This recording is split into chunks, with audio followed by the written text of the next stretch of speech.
And now we have our final talk for the session, which is being given to us by Francisco Castro on optimal design of default donations.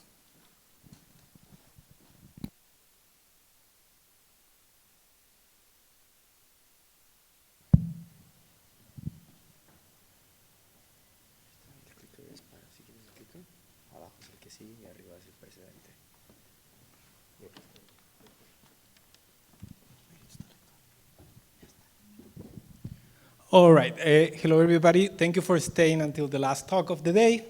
So I'm Francisco Castro. I'm an assistant professor at the UCLA Anderson School of Management.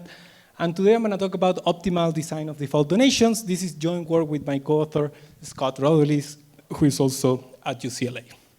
So the motivation behind this talk is really to think about online fundraising, and specifically online fundraising for nonprofit organizations. For these organizations, this methodology of raising funds brings in the order of billions of dollars on an annual basis.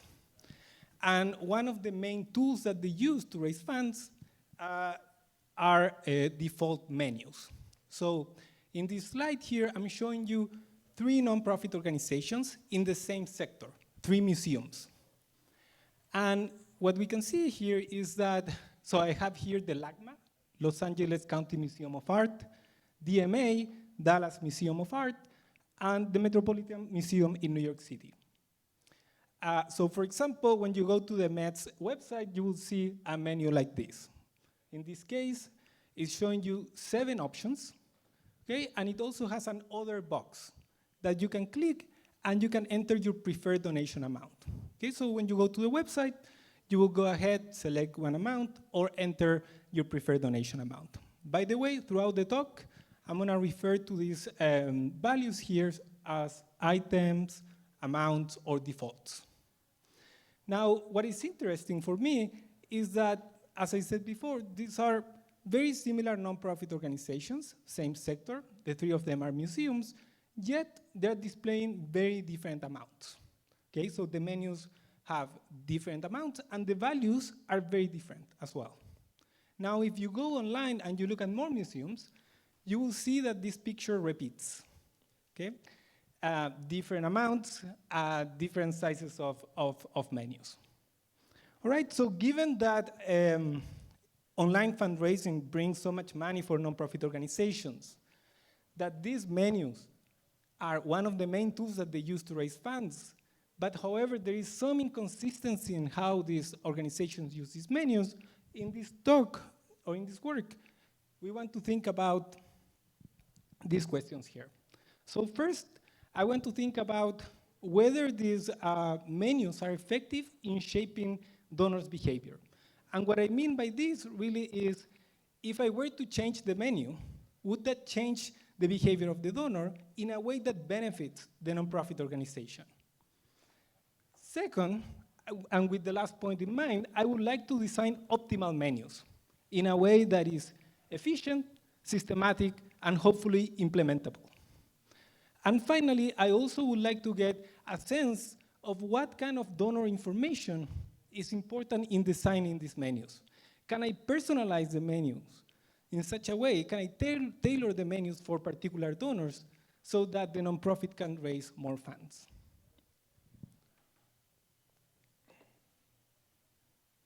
Okay, so before I go into the model, I want to spend a little bit of time talking about the literature. So there is a large amount of literature thinking about defaults as a general concept, and it basically shows that defaults are a very powerful tool to shape agents' behavior in a variety of contexts, such as financial decisions, insurance, organ donations, and others. Now, in the case of fundraising, and specifically in the case of these menus, the literature says that there is empirical evidence here showing that they do shape the behavior of agents or donors in the sense that these menus or the items in the menus act as magnets. They attract donors to the specific values in the menu. However, in terms of revenue increase or revenue improvement, the evidence is more mixed. depending on the experiment and the setting and the menus that is used in the particular experiment, you can obtain a revenue increase, but also you can obtain a revenue decrease. So with that in mind, in this talk, I really want to focus in optimization and also in obtaining a consistent positive outcome. So can I design a menu that is optimal and it will consistently give the nonprofit revenue increase? All right, so let me move to the model. Right, so for the model, I'm going to assume that we have a single donor and a single nonprofit organization. Okay, so this donor is going to have a generosity parameter that I'm going to call theta, and it's going to have some distribution with CDFG. Now, the donor is going to have a utility that I'm calling up there V theta comma T. T is the donation amount of the donor. And so you can think of this function as being such that for a given donation amount T, a higher value of theta, a higher generosity, would imply a higher value for the donor. So I'm showing you here in this figure what this function is going to look like. I'm going to assume that it's strictly concave in the donation amount T. And I'm going to call T of theta the donation amount, the optimal donation amount for the donor. You can think of this T of theta as being the amount that the donor would enter in that other box in the previous slide. All right, so given this, the nonprofit is going to display a menu. So in this case, I have $5, $10, or $15. And given the menu, the donor could decide to donate one of the items in the menu, for example, 10. If he does so, he's going to get a bump in his utility that I'm going to denote by epsilon, and I'm going to call this epsilon suggestibility. This is going to be another parameter that's going to describe the donor's type, and it's going to have a CDF-F. You can think of this epsilon as something that captures, for example, the benefit of a fast transaction, the benefit that the donor derives by conforming to some perceived social norm, or maybe the avoidance of certain cognitive cost. Now, if the donor chooses to donate 10 in this case, he gets this bump in the utility, and if that's better than using his preferred donation amount of T of theta, he will go ahead and donate 10. We can have another donor here, theta prime, and theta prime may decide to move down. If the utility of doing so, it's better than entering his preferred donation amount. But there could be another donor over here that decides not to move. Right, so what is the donor's problem? The donor is going to donate a quantity that I'm going to call T hat of theta, epsilon, and K, such that it maximizes his utility, given by the expression up there. The value plus the value that the donor gets from using one of the options in the menu. Okay, so given the donor's behavior, now the nonprofit is going to care about maximizing the revenue change. What is the revenue change? It's simply the difference between what the donor ends up donating, T hat, and what the donor would donate in the absence of a menu, T of theta. So as we saw in the previous slide, this difference can be positive, it can be negative, or it can be zero. Okay? And the nonprofit is going to try to choose a menu to maximize the expected value of this revenue change. Okay? And this expectation is taken over the donor's type, theta and epsilon. One thing to note here is that we're going to impose some constraints on the type of menus that the nonprofit can use. For example, the menu can have a maximum size of n, or also the items that go in the menu can have certain granularity. For example, multiples of 5 or multiples of 1.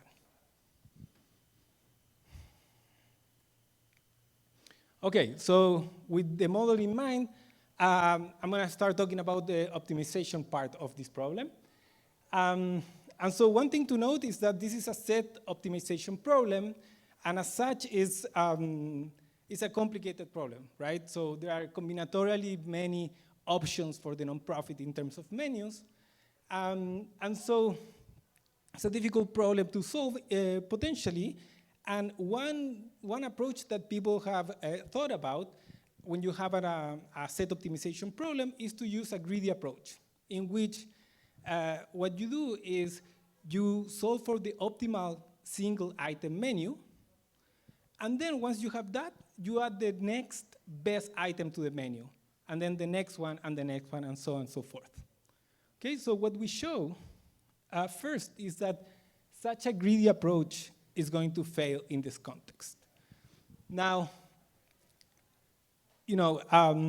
just briefly, what happens is that the objective function in our case is not monotone or submodular. If it had those properties, we could come up with a constant factor guarantee. But we don't have them, and so what we can show is that greedy can be arbitrarily bad. And so what do we do, right? So what we did was essentially look at the problem, and we did a very simple observation that ended up being fundamental and the key for us to solve the problem. So let me show you what that observation is. So here I have a donor of type theta. And let's say I have two items in the menu, kappa 1 and kappa 2. Now, the observation simply says that this donor is going to donate one of the three options, either his preferred donation amount, kappa 1 or kappa 2, but if I add another item above kappa 2, let's say, that donor is not going to choose that item. Okay, and this comes from the concavity of the utility function of the donor. Okay, so what I'm going to do now is to use this simple observation to connect the problem to a facility location in the real line problem, and then I'm going to come up with a recursive approach to solve this optimization problem. So what is the connection with a facility location problem? You can imagine that setting these items, right, these amounts in the line, is essentially as setting facilities in a real line, right? And once you have one facility here and one facility here, if you live in this part of sort of like the region, you're not going to move here. You're going to move to the closest one. So a similar property happens here. So I can use that connection to come up with the following recursive approach to solve this problem. So let's say we have here the potential donations, right? And in yellow, I'm showing you the mass of donors that would prefer to donate those given amounts. And let's say we start by setting an item at kappa n. And let's say also that we have n-1 larger defaults to add to the menu. So what I do next is I try to add the next one, kappa n-1. But I have my property, right? My property says that whatever happens here is not going to be affected by what happens over here, and vice versa. And the same happens over here. And so if I want to compute the value that I get as a nonprofit by setting a default at kappa n-1, I can just compute the revenue change between these two options. And then I add the best revenue change that I can obtain above kappa n-1, given that I set a default at kappa n-1, and I have n-2 defaults to add to the menu that are larger than kappa n-1. And now, to close this sort of like recursion, I can optimize over kappa n-1, and I obtain the optimal revenue change for the nonprofit when I set a value at kappa n, and I have n-1 other defaults to add to the menu. So I can iterate this recursion, and I get to the last point where I just compute the revenue change above the last item in the menu. And so the bottom line here is that I have a systematic way of coming up with these menus, given the donor behavior, right? And so the only thing that I really need to do is to estimate this generosity parameter and this suggestibility parameter. And once I have those, the estimation of those two objects, I can just put it inside this recursion, and I will obtain an optimal menu.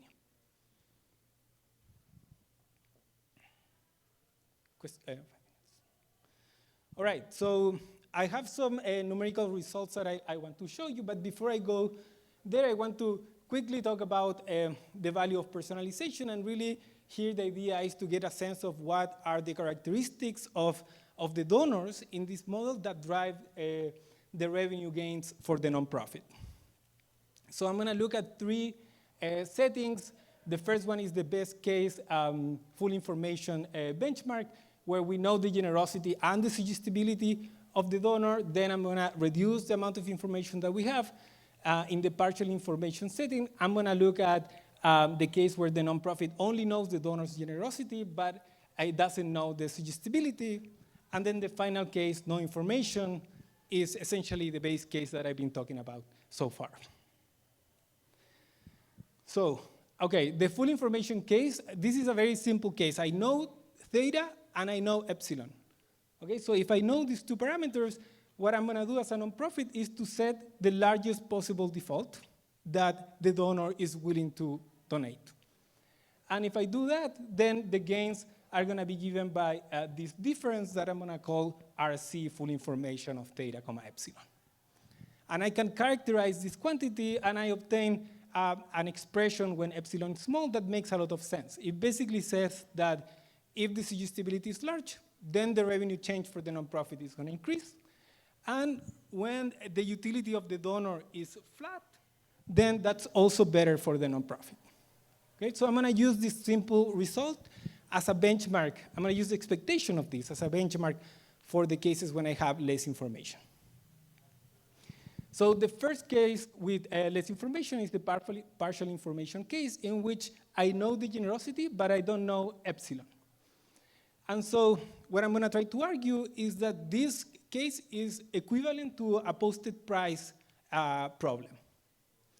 And so what happens here is that, okay, I know theta, so what I do is I try to set a default, say here at kappa. Of course, because I know theta, it's gonna be above T of theta. And let's call P for price the difference between these two. Now, there are two cases. If the suggestibility is large, or equivalently, if this RC is large, then the donor is going to donate kappa, and the nonprofit is gonna get P, the difference between kappa and T of theta. That's gonna be the revenue change. If epsilon is small, the donor doesn't have a lot of suggestibility, or equivalently, this RC object is small, then the revenue change is gonna be zero. The donor is gonna donate his preferred donation amount. And so what do we get? In expectation, what the nonprofit makes is P, the price, times the probability that this RC object is larger than the price. And that's essentially a posted price problem in which you have to think about this RC as the demand. And so what we show is that if we assume that epsilon comes from an MHR distribution, I can show that this RC object is also has an MHR distribution, and therefore I can obtain a constant factor guarantee using results that are classical in computer science. The main point of this result really is that it tells you something about the value of segmenting the market and knowing the generosity of donors. Okay? I'm running a little bit of time, so I'm gonna go very quickly over this. There is also the no information case, in which we don't know the generosity nor the suggestibility of the donor. And here there are two cases essentially, one in which we have an easy instance. This is the case in which essentially the support of the possible donations is small. And we have harder instances in which the support of the potential donations is large. The first one is easy in the sense that I'm likely to choose a default that is above the support, so people will move up. The second one is hard because I'm likely to choose a default sort of in the middle, so some people will move down, and that's bad for the nonprofit.